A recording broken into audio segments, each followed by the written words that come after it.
Hello students, I am Professor Sunil Mishra, dealing with one of the very important topics concerned with the economy. The subject's name is Entrepreneurship Development.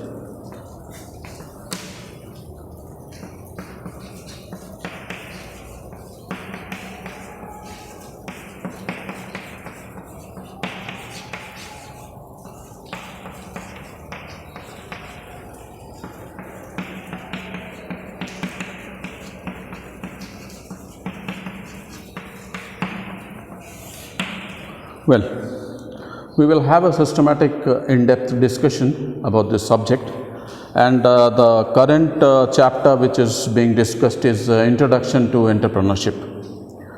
As you know, it is the dream of every country to be economically independent. There are major countries who are developed countries having high economy, as well as there are different countries which are still in the phase of development. India is one such developing countries. Economy is the lifeblood of any country. As a matter of fact, that is one single thing which gains prominence over literally rest of all the other things for a country. Take for example a small situation wherein we are presently having a pandemic which is presently going on, and we had a lockdown for around somewhere around 2 months, wherein we gave preference for protecting lives.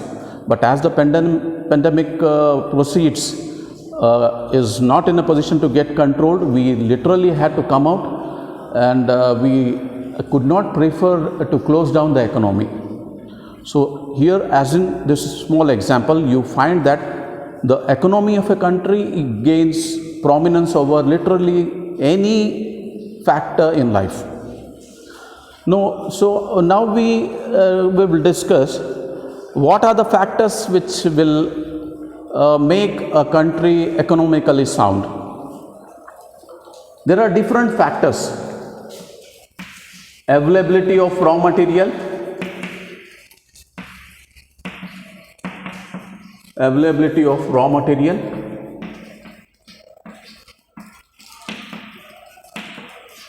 then availability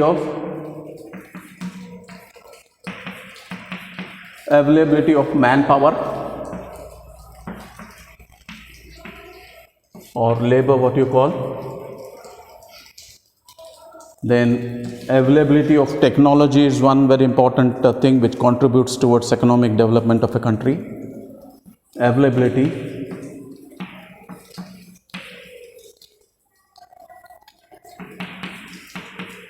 Availability of technology.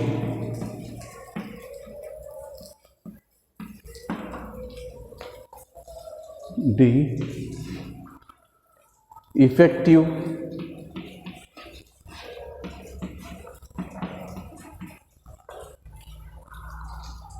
government policies.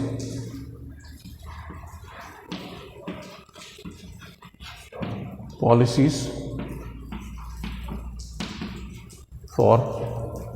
industrial development.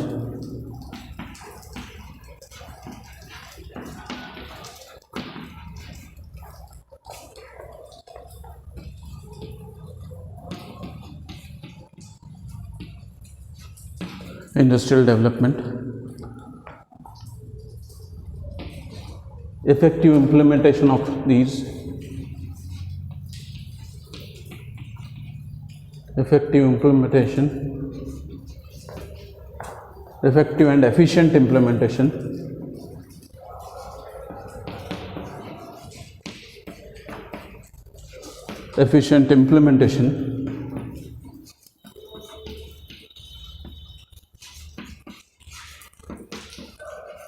Implementation of policies. And F, the present topic which is under discussion, that is entrepreneurship.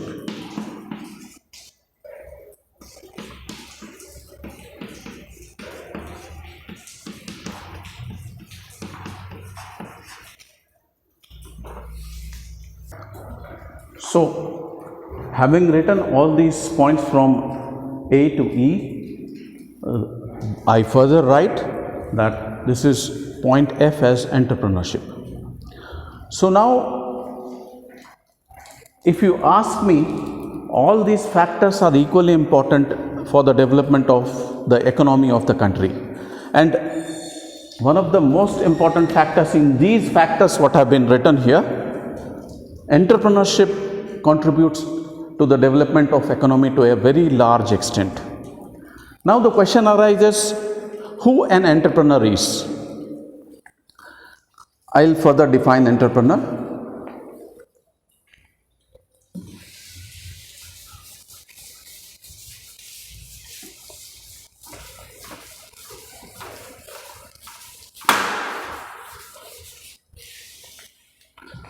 An entrepreneur is an individual who ventures out and prefers change as a means of growth and in due process undertakes a calculated risk. I'll write the same definition here. An entrepreneur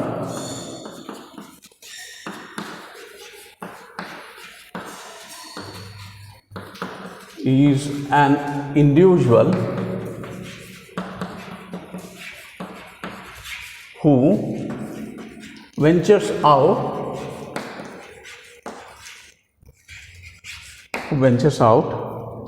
and prefers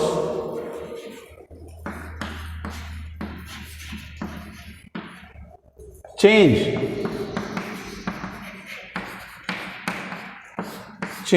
as a means of growth.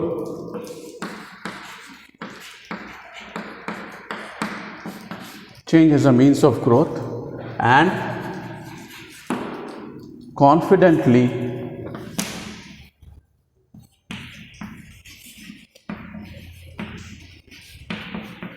undertakes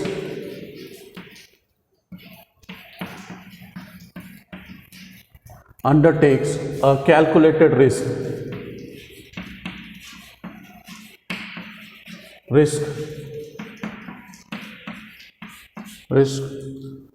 associated with it.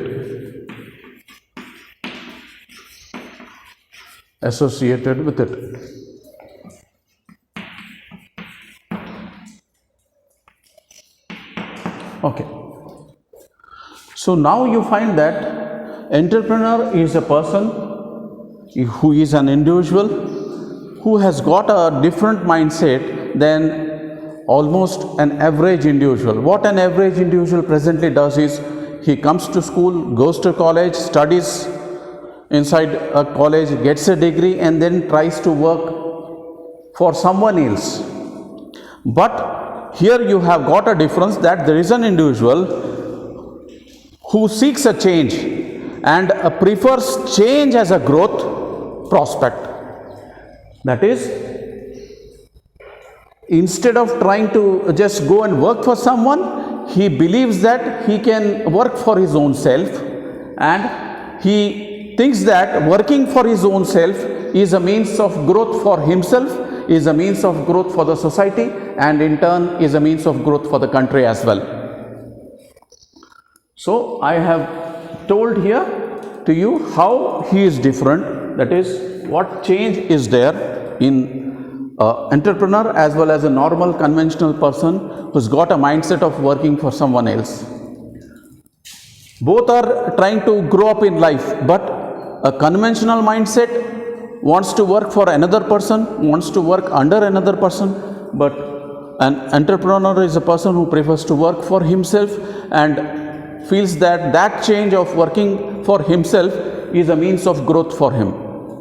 And as it's a new path which has been less traveled, there's a high risk associated with anything which is new. So what happens is, there is certainly, when something is new, there is a hidden chance of a risk associated with it. But he is a person who is also willing to tackle that risk associated with it in judging the pros and cons of the risk.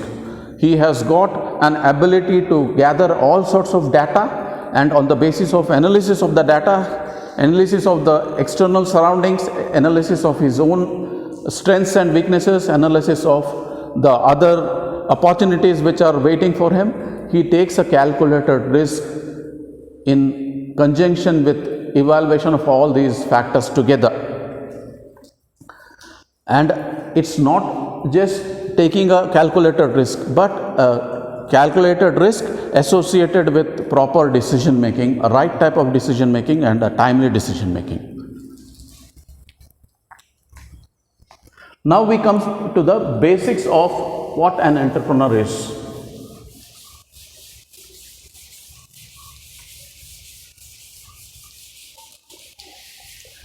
Basics of entrepreneur. We are discussing basics of entrepreneur. Basics of entrepreneur.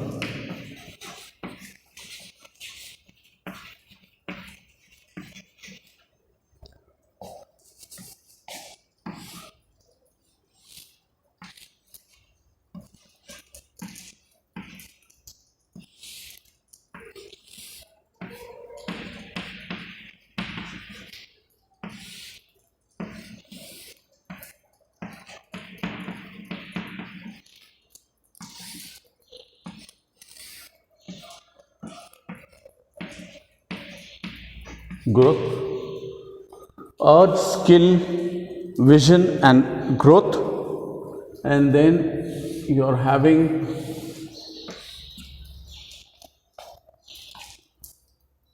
innovation, then you are having risk, enterprise,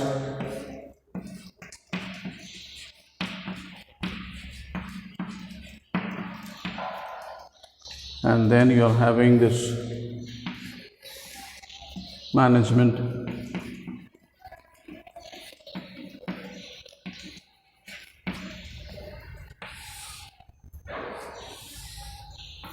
organization.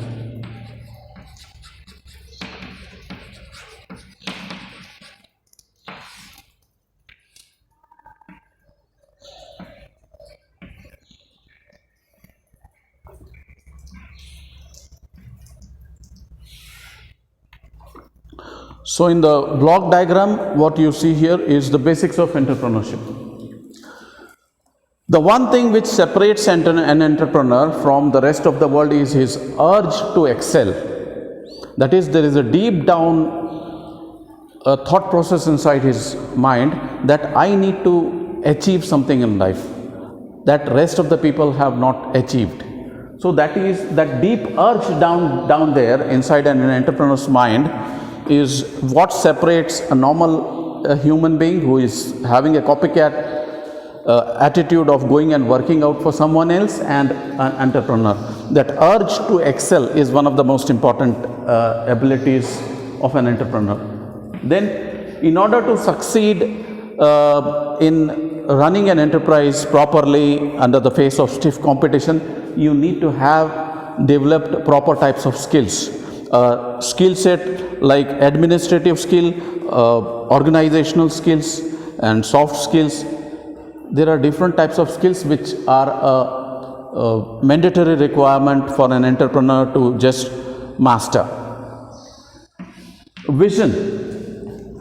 An entrepreneur is a person who is able to peep into the future and see things which any other normal person may not be in a position to see. Now I will quote here one of the very few rare examples. There's one what you call industrialist who is called as Oberoi, Mr. Oberoi, this Mohan Singh Oberoi, precisely his name. In the year 1934, he ventured to gather some around 20,000 rupees by mortgaging his wife's jewels, and he put that money in buying his British partner's stakes in Clark's Hotel Simla. When the British partner was willing to take out money from that hotel, thinking that it's not a profitable industry, here was Mr. Oberoi who was trying to invest money inside when the people were going out of it. And in another 10 years, he was the first Indian to establish a chain of hotels. And he is the first Indian to establish the 5-star international hotel at Delhi.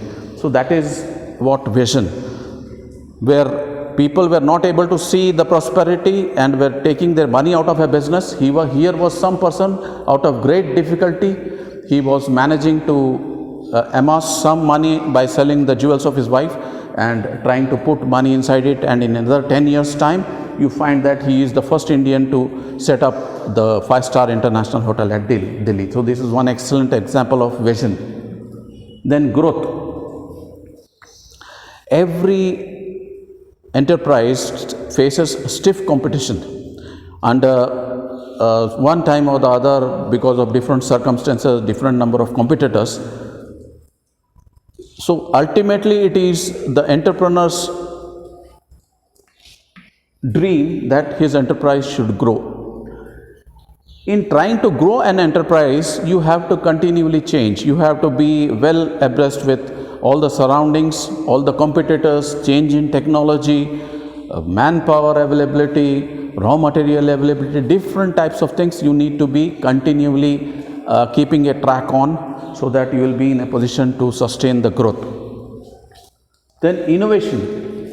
Innovation is one very important thing which is thought of as a lifeblood of entrepreneurship. Innovation is something you are giving new to the society, which no other person before has given it as a means of solving their problem. So we need to innovate things.